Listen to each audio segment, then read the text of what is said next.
The paradox at the center of Donnie Darko, the one that the film never truly resolves and never really intends to, is whether Donnie actually has the power to alter his timeline, or if he is sequestered to the tragic fate we witness unfolding before us throughout the film. The death of Gretchen, Donnie murdering Frank, and the end times that feel perpetually like they're closing in on everyone. What the film reveals in its final act is that Donnie does have a single choice. In the moments before the jet engine falls through his ceiling, Donnie makes the decision to stay. He chooses to let it kill him. The tangential universe, the one we've been living in for the entirety of the film, collapses, and Donnie's death is presumably to spare Gretchen and Frank. Throughout the film, Donnie grapples with his sense of agency in a way that is inseparable from his struggle with depression. For reasons he spends the film trying to understand, his mental illness has become entangled with something he can only interpret as a kind of cosmic intervention. A figure in a rabbit suit named Frank appears to him, wakes him up, and leads him away from his bed on the night the engine falls, and thereby creates this tangential universe that constitutes the entire narrative of the film. It's never fully clear where Donnie's psychological symptoms end and the metaphysical reality of his situation begins, and the film is deliberately, provocatively unresolvable on that question. That ambiguity is all part of the paradox. The more interesting thought is not whether Donnie can change his fate, but whether the correction he makes at the end is actually redemptive.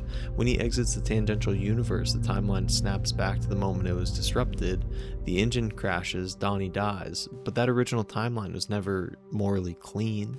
The events of the tangential universe, like Jim Cunningham's house getting raided, the exposure of his crimes, Roberta Sparrow's book, Gretchen and Frank being spared, all of that is either undone or rendered uncertain at the very least. Does Patrick Swayze's character still face these consequences? Does the teacher preaching her fear-love binary bullshit continue unopposed? Is any of it changed, or is Donnie's sacrifice purely a transaction, like his life for Gretchen's, an eye for an eye in some strange eternal cosmic ledger? The film raises the possibility that there was never a choice at all, that Donnie's fate was always going to be the jet engine, and every step of the tangential universe was simply the mechanism by which he arrived at the willingness to accept it. Roberta Sparrow, the school's ancient, former science teacher, now an agoraphobic reclusive obsessed with time travel, becomes a kind of prophet figure in the film. When Donnie finally reaches her and she whispers in his ear, what she tells him is, "Every creature on this earth dies alone," which raises the terrible question of whether that's a comfort or a sentence. Is Donnie's death heroic or just inevitable, and does the distinction even really matter? What makes Donnie Darko so durable and so timeless, even decades after its release, is that it is on multiple frequencies, each independently coherent.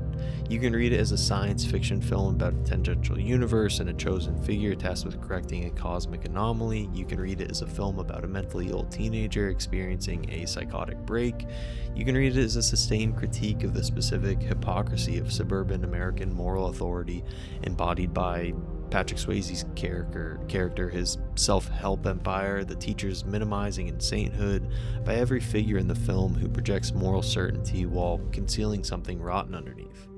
Donnie Darko is absolutely so underrated, not just because it's obscure, but because the depth of what it's doing tends to be underestimated even by people who love it.